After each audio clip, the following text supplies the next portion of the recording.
So let's get into kind of some of what we saw on the field, or maybe just with some of your film. I don't want to talk too much about quarterbacks here. You've already said too much about quarterbacks. Yeah, right. You've already leaked too much that's in your brain on these quarterbacks. We're doing the rankings Wednesday. Right. So the official Chris Simms rankings will be they're coming out. They will be adjusted one time at a later date where you'll move one guy from 5 to 6 or something maybe, like that. It's usually one little movement a year. But maybe not this year because we're deeper into the process, I feel pretty good. think. Right. So we don't want to give away too much on this. Yeah. I never already said who my number one is. You've already given away a knows lot. That. Yeah. Really, I've given away my 1 and my 2.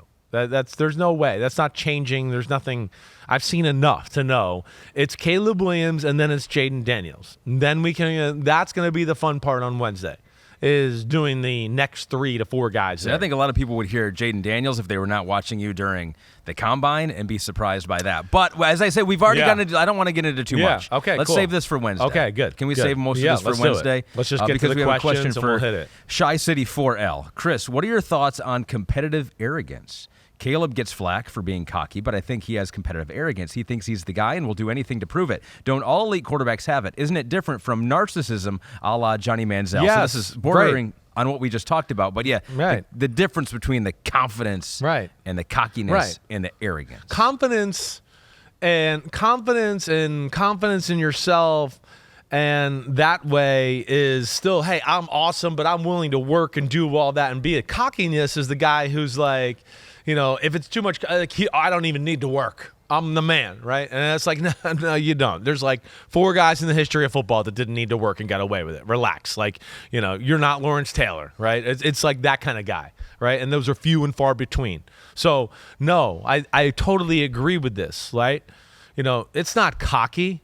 It's a Joe Burrow, Patrick Mahomes, humble cockiness, if that makes sense, or great self-confidence in thyself, that I can overcome anything, I can do anything, I believe in my abilities, but it's not like I've been around the cocky guys. I'm not like, hey, what's up, man? I'm the man, right? And like not even give you the time of day, won't even look you in the eye, right? Like there's been like that. Like here's a difference between cockiness and confidence, right? Here's a great story. You remember Cade McCown coming out of UCLA? Yeah. Right? The lefty, good college football player, got drafted by the Bears, right? I won quarterback of the number 1 quarterback in the country in high school, right? The quarterback club, the National Quarterback Foundation, had like an awards banquet where they awarded the top college quarterback, the top high school quarterback, and the top NFL quarterback. The year I won it was in 1998. It was Randall Cunningham and John Elway, right? Because the Broncos won the Super Bowl. Randall Cunningham on the Vikings, they went 15-1 and lost in the NFC Championship game. Right. They actually tied, so they both won it. So I fly out to Denver in spring of my senior year, right? I'm like, yeah, of course I'm going to that dinner, right? I mean, you're going to honor me at the same dinner you're honoring John Elway, of course, and Randall Cunningham, who I grew up with watching him torture my dad and the Giants. Like, I'll be there, right? And of course, I'm a college fan, and McCown's a lefty like me, so yeah, I got to meet him. He was great, blah blah blah. But here's my story, and Cade, I don't know, he might not like this, but this is what happened. Here's cocky. We have to sign autographs in the back room. Cade McCown is on the cell phone. And John Elway and Randall Cunningham come through, right? They're coming in the room now, and we're all meeting each other and blah, blah, blah. And, of course, I'm like, hi, Mr. Elway, who I've already met like 15 times in my life, but I'm still like, hi, Mr. Elway, hi, Mr. Cunningham, blah, blah, blah. Cade McCown, in his black leather jacket, right, stays on the phone and just sticks his hand out and gives them a little nod. Like, just John Elway, he just won the Super Bowl twice in a row, right? He kind of just is on the phone, he's like gives him the head nod, like, yeah, what's up, dude? Yeah. And then, yeah, what's up, dude? And then kind of walks away, right? And they looked at each other like, I can still remember Randall looking at John Elway going, who the is this guy, right? Kind of one of those looks, right? Right? So that's cocky, right? Yeah. That's cocky, right?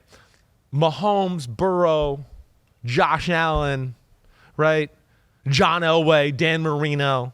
Yeah, there's some cockiness, but not disrespectful cockiness. Again, it goes more into the confidence of who I am as a person, as a player. But they don't mistreat people, right? Yeah. Right? So that to our point here with at Shy City 4L, you're exactly right. This is not narcissism. This is a guy who's a gym rat. I could see that. He loves it. He's going to work hard at it. He has great self-confidence. And I was one that sat here, right, and said, hey, if I'm the Bears, Justin Fields has shown progress. You don't blow that up. This is really, not something you just give up on, right? But I sit here today and go, after watching Caleb Williams, I totally understand it. Caleb Williams is special.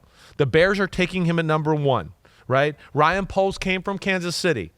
He's not going to go down swinging or lose his job with a guy that he didn't draft, let alone he saw a guy in Mahomes at Kansas City where he's going, wait, this guy might be the closest thing we've seen to Mahomes since Mahomes, right? So there's no way he's going to Chicago. That's going to happen. And after breaking down Caleb Williams and already stating that he's clearly number 1, right? I can understand it because this is a special football player, and Chicago, I think, has got their first big-time franchise quarterback for sure that they've had maybe in, I don't know, forever or a long, long time. So we have a question, Pete, here from Brian Neal. I think that's going to be maybe the toughest division. Going to be amazing. It's going to be a great division. If Kirk Cousins comes back to Minnesota, it's going to be very difficult. Brian Neal has a question on tell me why Caleb is different than the last 2 times we drafted a first-round quarterback. Let's save that for, I think, Wednesday. Right? But he's special. We'll hit on Wednesday. We'll get to you, Brian Neal. But he is special, right? And I can just tell you that he's different than the last 2 times you drafted a quarterback. But I'm going to leave it right there, okay? Jimmy Dean says, damn okay, Penix has an arm, but do the wide receivers he was throwing to have hands? I swear there was little attempt to catch any of the balls. Yeah, hey, listen, Penix was great. That whole weekend, if you want to talk about, again, Caleb's going to squash all the rumors, right, about, oh, well, he didn't talk to the media, is he a little stuck up, all that type of stuff. Like, every team that met him, I guarantee within the first 50 seconds, they were like, oh, he's all this shit's bullshit, right? Yeah. Whatever. I don't know why the coach didn't let him talk after the game. It's actually the coaching decision hurt Caleb Williams' stock or at least his perception a little bit. So that's my biggest complaint because I think, you talked about it with Marvin Harrison and Mike Florio, and he's always a proponent of the players doing whatever they want to do. But I'm of the mindset, like, it's an opportunity to go out there and do something great. Right? You look at it as if a lot of players, and I wish everyone would compete in the combine, partly because I want to watch it selfishly, but also because it's just like, what do you got to lose? Yeah. And I know some people are like, well, you got a lot to lose. Well, not if you think you're going to go out there and like crush it or have a fun time. Exactly right. And regardless, it's like one of my favorite sayings is, a ship in the harbor is safe, but that's not what ships were built for. Yeah. And so it's just like you could be in the harbor all the time and you'd be perfectly safe. I know. But it's like you're a football player. You're meant to go out there and compete, and C.J. Stroud did it last year. Exactly right. And it was probably a life experience that he's always going to remember and cherish at this point. And if you did not compete at the combine, more power to you, but it's not a moment that you can look back and be like, I did that. I remember what that was like. Right. And so it's like I am disappointed to see players not do that, to see them not, just for them. Yeah. It's just like they don't have that experience now. It's hard, though. It's hard. Like, it's hard sometimes when you're the solidified number one guy, and then you're going, all they're going to do is look for something to make me not the number one guy. And you look at these jerks. Exactly. So and it happens. I you're like, I don't want understand that happening to me. Exactly. And I get the medical thing, actually, for Caleb Williams, too. It's just like, because who knows? Like, one doctor at the combine sees something, then it becomes a story, and then that follows you your whole career. Like, I actually do get that one. Definitely. I told the story to Florio today, right?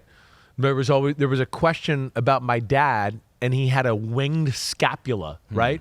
All because of a Jets doctor, the New York Jets. Only doctor that touched him that felt this way, but it became a thing, right? So even to where he got drafted by the Giants, they would always check on it because they're like, oh, the Jets do. So it became, he never played for other teams and didn't have to deal with it anymore. But that's how easily it can become a thing. And I understand Caleb Williams is going to do this. He's going to let the doctor see him, the teams he thinks he's going to go to. He's not going to have everybody in the league push him and go, oh, I think his right pinky toe might be deficient, and then that become a thing, right? So I do get that. And that's a business, and that's part of the game. But, back to our Jimmy Dean. Yeah, sorry, I threw you off. No, there. you're totally good. Penix, I think, one, people are going to meet him and go, damn, he's a great kid. Like, I met him at the Super Bowl. He's awesome. 2, they're going to go, damn, he's smart, knows football, knows how to, talk defense, X's and O's, do all of that. Let alone, if anybody watched that the other day, he's made to throw the football. It's just natural for him. To your point a little bit, he's just like, hey, I throw the football. This is what I do. And he just comes out and starts throwing spirals and lasers around the field, right? So I thought he definitely helped himself because he just showed how easy and natural for him it is. Like, he just, what quarterback coach, whatever, blah, blah, blah. And the dude can just throw it. And he understands how to do that, and he understands how to play quarterback. So I do think he helped himself out a lot. I Won the Mum says, how does this affect your assessment when comparing young 3-year starters like Williams, May, McCarthy against the older 5- and 6-year starters like Nix, Daniels, Penix, who might not have been as good as the younger players were 2 to 3 years ago, but obviously learned as they went here. And again, this is a discussion we'll have more on Wednesday, but just briefly, like that will be a challenging part of some of this. It is every year, but especially now you have the COVID year and you got guys that Bo Nix who started more games and played more than any other quarterback in the history of college football. I think. No, you're right. It is. It's one that you put stock into, but I don't maybe put as much stock into it as maybe, I don't know, the rest of the media or people make it out to be at times, right? Here's my thing. Like, yes, with the younger guys, you do have to take into account is, hey, they're going to get more mature. Their body is going to thicken out. They're still young, right? There was a difference between my body at 20 as compared to 24, right? 20, I was still like, oh my gosh, like if I didn't eat a ton or whatever, my body and my metabolism were burning so fast that, I could lose weight, right? 24, right? I had a bad weekend of eating. I was like, oh shit, I'm 237, right? Like, and I should be 228, right? So you do change that way, let alone I definitely was a hair more mature mentally at 24 compared to 20, 20, I might have jumped off a 4-story building. 24, I was like, damn, I remember that. That hurt me. I don't want to do that again. 3 stories, right? max. Into a pool, right? So I think you have to take that into account. But then I also, again, I'm not going to dock the older guys a ton, right? I understand they have like a different mindset and they are a little bit more physically and mentally mature. But I'm still going about what I see on the football field, right? So that's the big thing. And there's plenty of years where I go, oh, this guy's older and this guy's younger, but this guy plays like the older player and plays mature football, even though this guy's older. So it doesn't always mean something, right?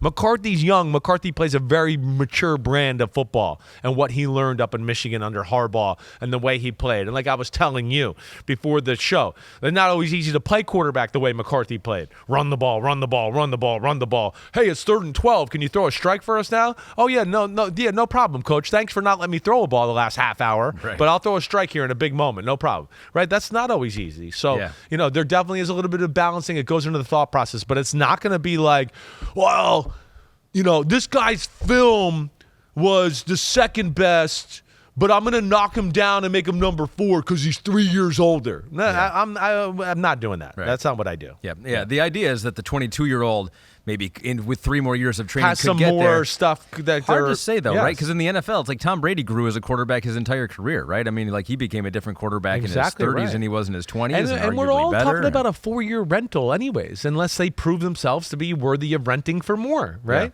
Yeah. So, that's the other thing too. Is just like sometimes when they're like, well, he's 20, he has 16 years left in him. I'm going like, you're sure he's playing for you for 16 years? How about we just go with the guy we know is going to be the best in 4 or 5 years, or the next 4 or 5 years, and then we'll reassess then. And I think there's some validity to that conversation too. Much more quarterback talk coming up in 2 days when Chris ranks them, and then the internet goes crazy. Although I don't think it's going to go crazy. It will go crazy actually, because they always do. When you make a list, the internet talks. Good. And you don't even like that. You're like, get away. Stop clicking on it. I don't want it to be clickbaity. Yo, homies, what's up? I know it's the off season, but it's never the off season on Chris Simms Unbuttoned. Me and Ahmed Fareed are going to be here for it all. We got free agency. We're going to break it all down. The draft, the rankings of positions. Of course, we're going to unpack it all. Hit subscribe. Get to my free agency reactions, 2024 draft rankings, and more. Thanks again for watching. Peace out, homies. See you soon.